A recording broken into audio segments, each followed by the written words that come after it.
Muchas gracias. Vamos a seguir con el sector nacional de infraestructuras. Pasamos ahora al grupo parlamentario Vox. El señor don Juan Carlos Gurajús, tiene usted la palabra. Sí, buenas tardes. Reformulo la pregunta en el siguiente concepto textual, que es razones que justifican el abandono constante del desarrollo del corredor atlántico por parte del Gobierno, así como el impacto que está teniendo dicha situación para España. Evidentemente, soy consciente que, a diferencia del corredor mediterráneo, que es, podemos decir, casi prácticamente una vía única, el corredor atlántico está regido por una gran capilaridad. Son muchas vías que convergen al final en Irún y abarcan todo lo que es del centro hasta el oeste de España, y afecta a 11 comunidades autónomas. Ahí tiene su importancia. A mí, claro, me extraña mucho que el Ministerio de Transportes anunció con bombo y platillo 16.000 millones de euros de inversión en el corredor atlántico, y en los presupuestos generales del Estado solamente se hablaba de 1.648 millones. O sea, yo que he hecho las cuentas, me faltan 14.352 millones de inversión. Me gustaría saber, al final, qué se va a hacer con este dinero, si es que se tiene, porque yo parto del concepto que si el Gobierno no tiene dinero ni para pagar las pensiones, difícilmente va a encontrar 14.352 millones de euros para invertirlos en vías de ferrocarril.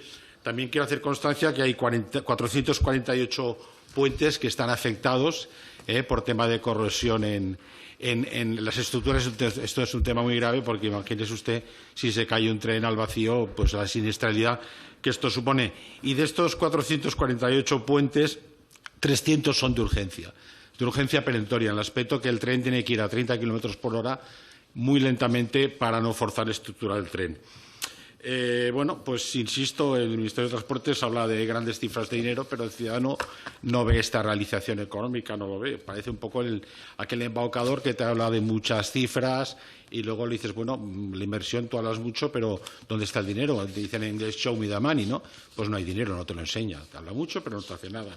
Con lo cual, parece ser, me da la sensación, por lo que estoy viendo, que el Gobierno el Ministerio de Transportes, está invirtiendo en aquellas comunidades autónomas con las que tiene deudas, como Cataluña, o con las que le interesa estar a buenas por afinidad ideológica, como Valencia. Ahí las obras están terminadas del corredor mediterráneo, pero otras comunidades, como por ejemplo Castilla-León, que le afecta tremendamente el corredor atlántico, pues ahí no hay. Las obras prima por su ausencia. Da la sensación que el Gobierno, a través del Ministerio de Transportes, en cierta forma quiere castigar a estas comunidades autónomas en las cuales el PSOE no manda.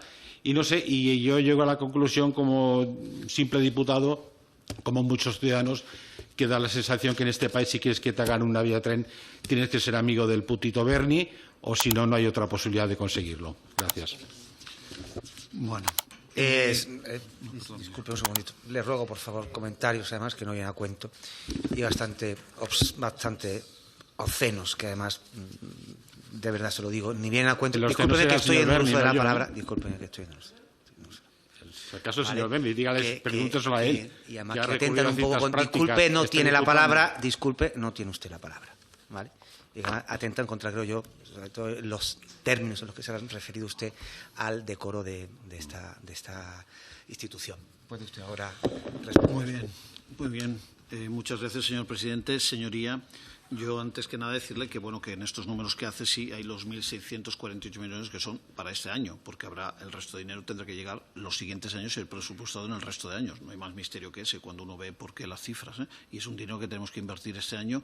Y cuando hacía esto, ya antes de entrar ya en una explicación quizá más genérica, antes que usted ha asistido a las explicaciones que he dado sobre Burgos, por ejemplo, provincia de Castilla y León, y las inversiones ferroviarias que se han hecho en Burgos, creo que evidentemente ilustran que también en Castilla y León se está invirtiendo muchísimo. Y eso se podría haberlo hecho para Burgos, pero podría haberlo hecho para León, lo podría haber hecho para Valladolid, lo podría haber hecho para otras provincias de la misma manera. Pero yo, evidentemente, por volver, y también antes de entrar ya un poco más en lo que era la intervención de contestar a la pregunta más concreta, sí que como se han hecho alusiones a los temas de los puentes, etcétera, esos 300 puentes, no sé de esa cifra exactamente dónde sale y ese nivel, pero evidentemente desde el responsable de la Administración de Infraestructura Ferroviaria, cualquier puente que tenga un problema, pues está para atajarse, hacerle y hacer las actuaciones que correspondan para asegurar la estabilidad y evidentemente el buen servicio. A nadie se le escapa que en la red de 9 corredores prioritarios, de los cuales el Mediterráneo y el Atlántico son 2 de los que pasan por nuestro país, de los 9 que ha declarado la Unión Europea. Y para nosotros tiene una importancia estratégica para alcanzar los objetivos de la Unión Europea en materia de movilidad y transporte, ambos.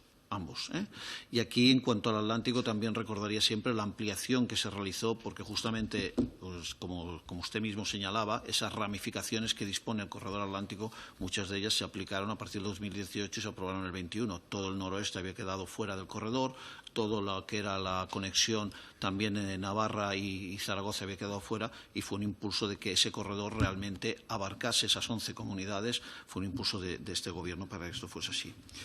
Y es evidente que es una lástima que no se quieran ver los avances que se están haciendo, especialmente los proyectos que son prioritarios y estratégicos para el país, más retorciendo argumentos y buscando una confrontación entre territorios, entre corredores, que es lo que tampoco ayuda ni suma a nadie, ni a unos ni a otros.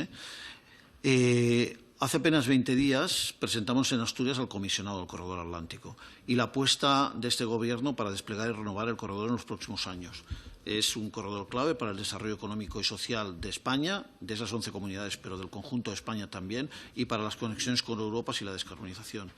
Es un reto importante, mayúsculo, ya que esto es una conexión multimodal que abarca 5.300 kilómetros a lo largo de Europa y, por tanto, en la última propuesta de ampliación, y, por tanto, creo que no nos podemos quedar atrás, y tanto en lo que son los puertos, aeropuertos, estaciones intermodales, los nodos urbanos, creo que hemos de saber aprovechar esta oportunidad de esas 11 autonomías, ese 65% de la población española que se verá servido por este corredor atlántico. Y si ven el despliegue del corredor en el mapa de España, verán que no exagero por la importancia, es decir, que abarca prácticamente toda la mitad del territorio español, desde el más occidental en Galicia hasta el más meridional, llegando a Algeciras. Y el interés del Gobierno pasa, evidentemente, por liderar el desarrollo de este eje de la red básica que vertebra. Junto con la creación del comisionado, nos hemos comprometido a elaborar en los próximos meses un plan director que disponga de un enfoque global para completar y ampliar la red de infraestructuras y que autoexplique y explique lo que es el propio corredor y que las actuaciones que lo componen. En la propia presentación del comisionado se dieron datos sobre inversiones en las infraestructuras. Más allá de lo ya ejecutado, se hablaba de estos 16.000 millones que usted justamente se refería y cómo se desglosan en obras de nueva construcción, más de 12.000, pero también en obras de renovación, por casi 4.000 millones de euros. Y esos 1.648 que además se equiparan con también los 1.600 aproximadamente millones del corredor mediterráneo, con ambos corredores con una inversión similar. Y son cifras que detrás de ellas lo que hay es muchísimas actuaciones en marcha, algunas, como ya digo, las hemos explicado antes, con proyectos, expedientes de obras, recursos, y donde además con la creación del comisionado lo que buscamos sobre todo es ir más allá de lo que es propiamente la construcción de la infraestructura en sí, sino también poder disponer de la oportunidad de dar las oportunidades a los territorios para la configuración de servicios, para que se suban al tren las mercancías, que esa es la gran oportunidad para hacer más competitivo nuestro tejido productivo. Esa es una de las voluntades claves del comisionado, el lograr construir modelos de negocio de logística con el eje productivo para que sea posible ese incremento en la cuota modal y realmente el corredor, esta oportunidad la sepamos aprovechar entre todos.